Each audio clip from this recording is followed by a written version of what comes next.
CWA! CWA!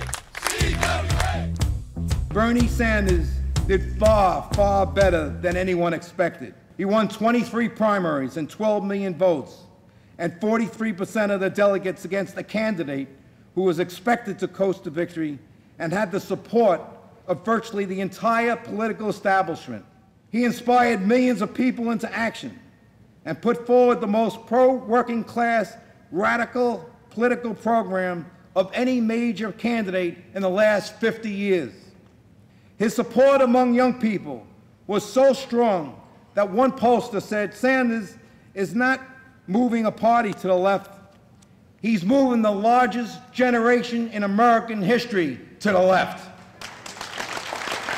Bernie Sanders proved that if you are willing to stand up against the power of the bankers, the 1%ers, and Wall Street, if you speak out for workers' rights and against bad trade deals, if you talk about issues that people really care about, student debt and voting rights and climate change and good jobs, tens upon tens of millions of Americans will stand with you. We all saw what Bernie Sanders did during our strike, walking on our picket line, inviting us to rallies, calling out Lowell McAdam on national TV. So I'm not disappointed, I'm inspired. But Bernie lost, and now Hillary is our nominee. I know she's not the perfect candidate. I know a fair number of our members are hostile to her. I know that sometimes we worry about where she's going to end up on issues like TPP. But elections are about choices. And brothers and sisters, this one is a no-brainer. Donald Trump is probably the biggest asshole who has ever run for the President of the United States.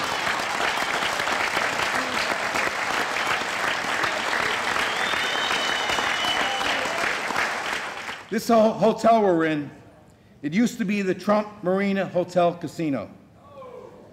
Despite all his boast about how much money he made in Atlantic City, he ran this place into the ground. Just like he did with the Trump Plaza, and the Trump Castle, and the Trump Taj Mahal. He lied to regulators, kept his businesses afloat by issuing millions in junk bonds, made 4 trips to bankruptcy courts, and drained bondholders and stockholders of $1.5 billion. Here's the worst part. All the while he was pocketing millions in payments to himself, he was stiffing the small businesses he contracted to work on the hotels. Small companies like Triad Building Specialists, which got 30 cents on the dollar when the Taj went bankrupt. The owner of Triad told the Times recently, Trump crawled his way to the top on the back of the little guys, one of them being my father. He had no regard for the thousands of men and women who worked on these projects. He says he'll make America great again, but his past shows the complete opposite of that. Trump supports right-to-work laws. He opposes increasing the minimum wage. He is busting a union drive at his Las Vegas International Hotel.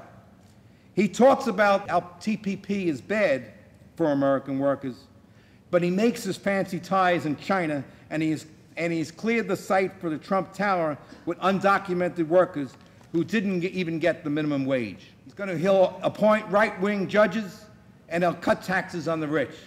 Donald Trump is as phony as a $3 bill and as dangerous as a kerosene can in a munitions factory. He must be stopped.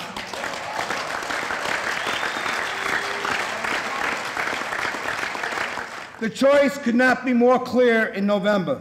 If Trump wins, we will be fighting like hell to defend everything we managed to hold on over the last 30 years.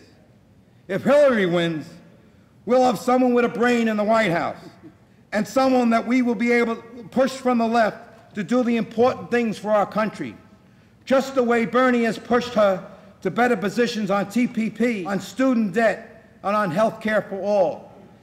If she wins, we'll be able to continue building a movement for real social and economic justice, and we will be able to move forward. Because at the end of the day, that is what we are all about, brothers and sisters. Building a broad movement for social and economic and racial justice. That is the work we are committed to doing. That is the work that we did at Verizon, at Collider, what we're doing at Catholic Hospital, at AT&T Mobility, and in the state of New Jersey. The success of Bernie Sanders and the victory at Verizon show that we're in a moment of real opportunity, a unique moment when real progress for working people is possible, a moment when we can fight for good jobs and higher wages, for rebuilding the labor movement, when we can get big money out of politics, restore our voting rights, and rein in the power on Wall Street. That is who we are, and that is what we do. Nobody does it better than CWA District 1.